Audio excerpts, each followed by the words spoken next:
Siempre hay gente que pregunta. Allá, no distingo con el barbijo, así que levántense y hablen, pero no sé quién son. Bueno, señor, es que tenés que ir al otorrino vos. Roberto, perdón, las preguntas... en el micrófono, ok. Sí, adelante. Para Silvia, te quería preguntar, es bastante frecuente ver en nuestro consultorio de anticoagulados mujeres que están en tratamiento con tamoxifeno por cáncer de mama y que intercurren con un evento trombótico y, gineco le cambia a anastrozol. Quería saber qué riesgo trombótico tiene. El anastrozol o el letrozol son inhibidores de la aromatasa. Entonces, la diferencia fundamental que tienen es que el tamoxifeno es un agonista-antagonista estrogénico, pero tiene acción agonista, es un modulador selectivo del receptor de estrógeno. Esto significa que en algunos tejidos puede tener acción agonista y en otros puede tener acción antagonista. Mientras que el mecanismo de acción del anastrozol o el letrozol, que es un inhibidor de la aromatasa es una enzima que lo que hace es aromatizar el andrógeno a un estrógeno. Normalmente está en las células de la granulosa, que fabrican el andrógeno y pasa a la célula teca pasa a la célula de la granulosa ese andrógeno y se aromatiza y se convierte en un estrógeno. Al inhibir esa aromatasa, me disminuye el nivel de estrógeno. Entonces yo puedo darle eso sin aumentar el nivel estrogénico. Lo que pasa es que es muchísimo más caro y además no tiene tan buena tolerancia.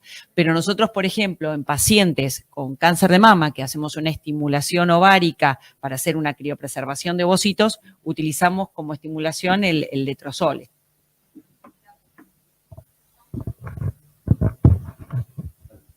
Hola, sí, es una pregunta para Soledad. Soledad, ¿vos considerás que en alguna paciente le tendrías que pedir el estudio de trombofilia previo antes de recetarle o antes de recomendarle, digamos, el uso de anticonceptivos? Y si la respuesta es sí, ¿qué le pedirías si pensás eso? ¿Qué es lo que tendrías en cuenta para pedirle estudio previo? Y después un comentario de la dorperinona, que en realidad lo interesante de la droga es que además que, bueno, que no se han visto eventos trombóticos, digamos, en el estudio que la sacó, digamos, al mercado, por lo menos, es que es la única que resultó ser mejor anticonceptiva, ¿no es cierto?, en cuanto a su poder anticonceptivo, porque tengo entendido que los otros vía orales, por lo menos, ¿no?, que mencionaste, son progestágenos, pero no son buenos anticonceptivos, ¿no? Como drogas anticonceptivas. Se utilizan para otras cosas, ¿no? Para disminuir el sangrado menstrual, para un montón de cosas, pero no son tan buenos anticonceptivos en ese sentido, ¿no? Bien, no, yo creo que no está indicado pedirle estudio de trombofilia antes de una paciente que va a iniciar anticoncepción, pero sí creo que debemos preguntarle si tiene antecedentes familiares de trombosis, porque inclusive por ahí el antecedente familiar de primer grado para mí está como infravalorado y para mí es un antecedente importante. Inclusive hay un 30% de familias que tienen trombosis en la familia y no tienen trombofilia. Y más preguntaría eso y algunos otros factores de riesgo, pero no está indicado solicitar el estudio de trombofilia. Con respecto a la drosperinona, que le voy a pasar a la doctora, lo único que si yo leí los estudios que la lanzó al mercado, que en realidad es un anticonceptivo seguro, en general yo le pregunto, que por ahí le hago a los ginecólogos de mi institución, y lo que ellos me dicen es que han notado en cuanto, digamos, también a la tolerancia, porque pienso que no es lo mismo tomar un progestágeno solo que, digamos, para la mujer, ¿no? Por algo, el estrógeno, en realidad, el efecto anticonceptivo es más del progestágeno, y lo que ayuda el estrógeno es a regular estos sangrados que son irregulares, o las amenorreas o el spotting. Y lo que me han dicho es que por ahí ven algunos efectos como de estos sangrados intermenstruales o incluso disminución del libido en chicas jóvenes, y que por ahí, digamos, puede ser una limitación en pacientes jóvenes, digamos. Bueno, a mí me encanta hablar de esto, así que coincido totalmente en lo que estaba diciendo en cuanto al screening de trombofilia, y nosotros sistemáticamente a una paciente, antes de administrarle una anticoncepción hormonal combinada, hay preguntas de rutina. Más de 35 años, ¿fumás? lo tenés contraindicado. Dejás el pucho y usás el anticonceptivo o buscamos otro método.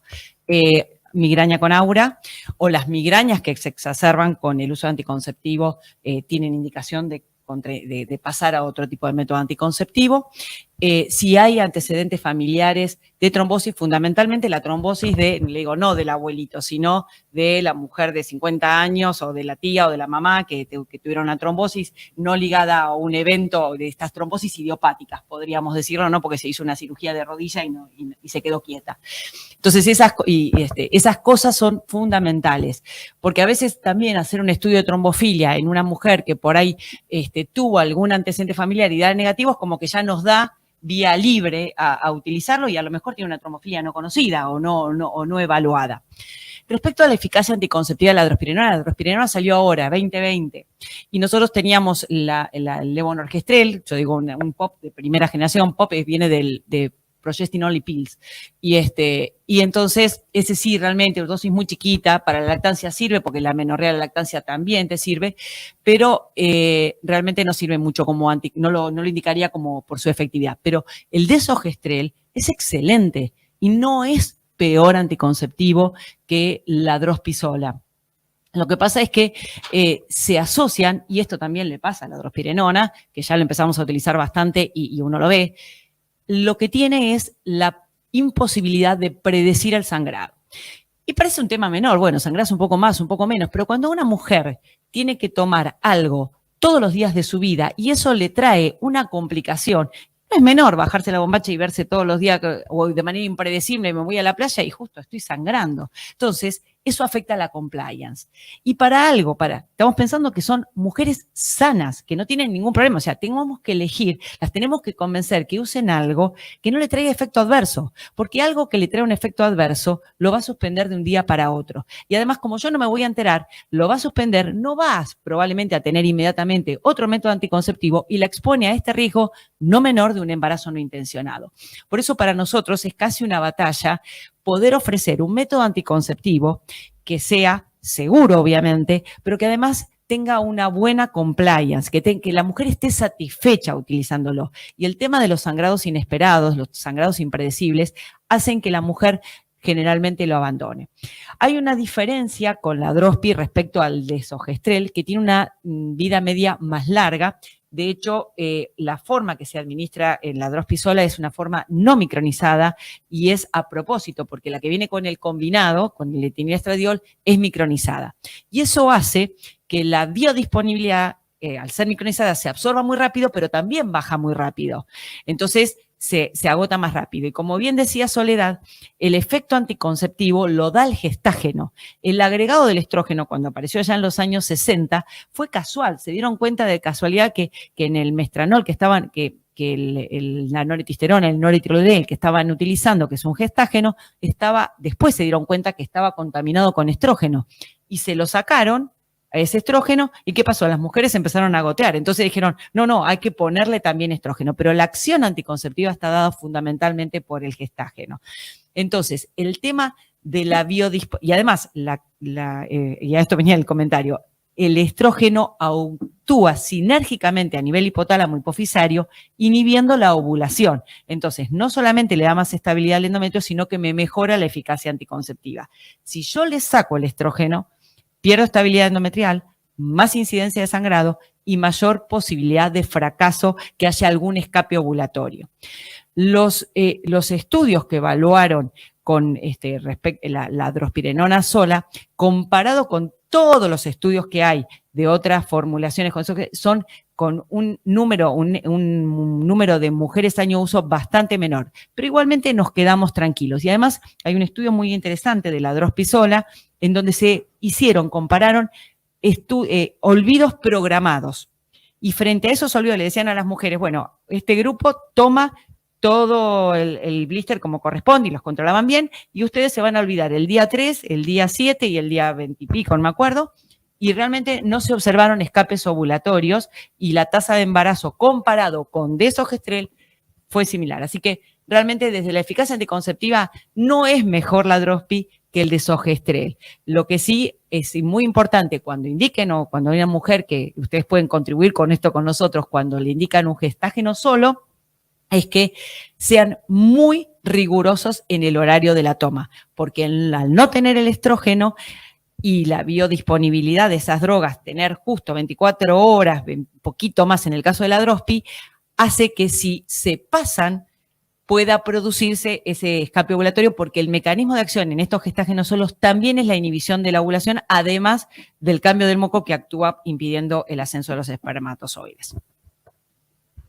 Hay tiempo para solamente una pregunta, por favor, porque tengo una por el chat, así que se termina el tiempo. ¿Yo puedo preguntar? Sí, una pregunta, dije más. Sí. Sí. Bueno, siguiendo con la drospirenona y el desogestrel. Son dos preguntas. ¿Cuál de las dos es menos protrombótica? Si deberíamos elegir uno, sobre todo para Soledad. Y la segunda pregunta, si ya tuviste una trombosis post-anticoncepción con o sin trombofilia, ¿qué anticonceptivo usarías? Con respecto a cuál es más o menos protrombótica, yo creo que hay más evidencia de, hay menos de la Drospi, pero porque es nueva, porque se aprobó recientemente y no tenemos tanto tiempo, básicamente. En realidad, bueno, eso es lo que yo desconocía en términos de eficacia, digamos, pero si es igual, yo prefiero, si en mi caso, prefiero indicar una droga que ya tenga más tiempo en el estudio evaluado y ya tenga más casuística o más metaanálisis, más datos que me puedan dar seguridad.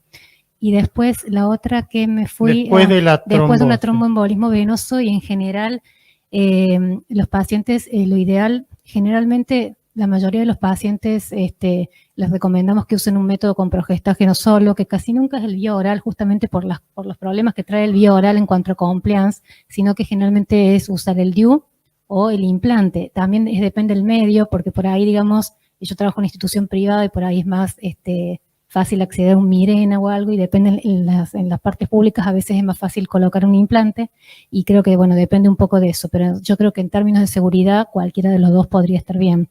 Y también hay otra, que el DIU, digamos, el Mirena se puede colocar en mujeres que no han tenido hijos, porque también es un tema, digamos, porque tenemos muchas pacientes jóvenes y básicamente que, bueno, no queremos que se embaracen y que necesitan un método anticonceptivo y han tenido un evento asociado a hormonas, van a suspender la anticoagulación y, bueno, sí se lo pueden colocar.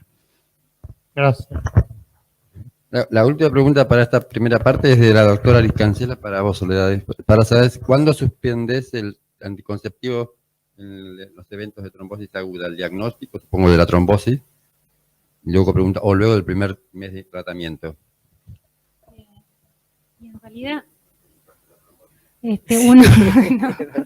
uno lo puede suspender. En realidad, la mayoría de las veces se lo suspende porque el paciente se asusta tanto que cuando nosotros llegamos a verlo al hematólogo, ya lo internó, por ejemplo, clínica médica, ya le sacaron el anticonceptivo. Y es más, el paciente, por ahí son pacientes jóvenes, se asustaron y, bueno, y lo suspendieron solo. Pero en realidad, si el paciente va a estar anticoagulado, yo no se lo suspendo, se lo puedo dejar. Sí, lo que yo tendría en cuenta es, si yo lo voy a hacer, le voy a suspender después del tratamiento, es estos 3 meses que tiene libre, o sea, entonces yo, digamos, ahí lo tengo que suspender al mes, si lo quiero suspender, voy a hacer 3 meses de tratamiento, bueno, sí lo tengo que sacar. Si voy a hacer 6 meses de tratamiento, lo puedo dejar 3 meses, después la dejo libre el anticonceptivo y, bueno, ahí lo suspendo.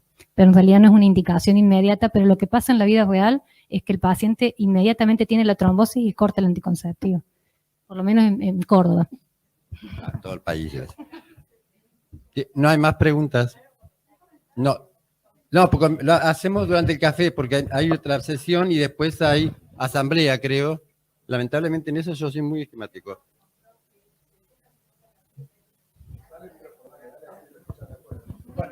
Bueno, termina de hablar ella y me retiro. Coordinás vos después, te aviso. Yo no tengo mucha... En esto para mí es sí o no. ¿Qué hago? Estoy en el medio.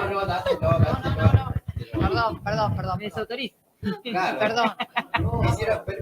Primero que me hiciste perder la siesta un viernes a la tarde, que para mí es clásica. Y si además de eso me desautorizan, no vengo más. No, perdón, solo por si aporta, que hace varios años en un estudio de Middeldorf demostró para el tema de hay que screenear o no trombofilia previo a los anticonceptivos, para diagnosticar una trombofilia en las mujeres que van a tomar anticonceptivos tenés que estudiar a 660 para encontrar una, o sea, para evitar una no es costo. Anamnesis. Fundamental.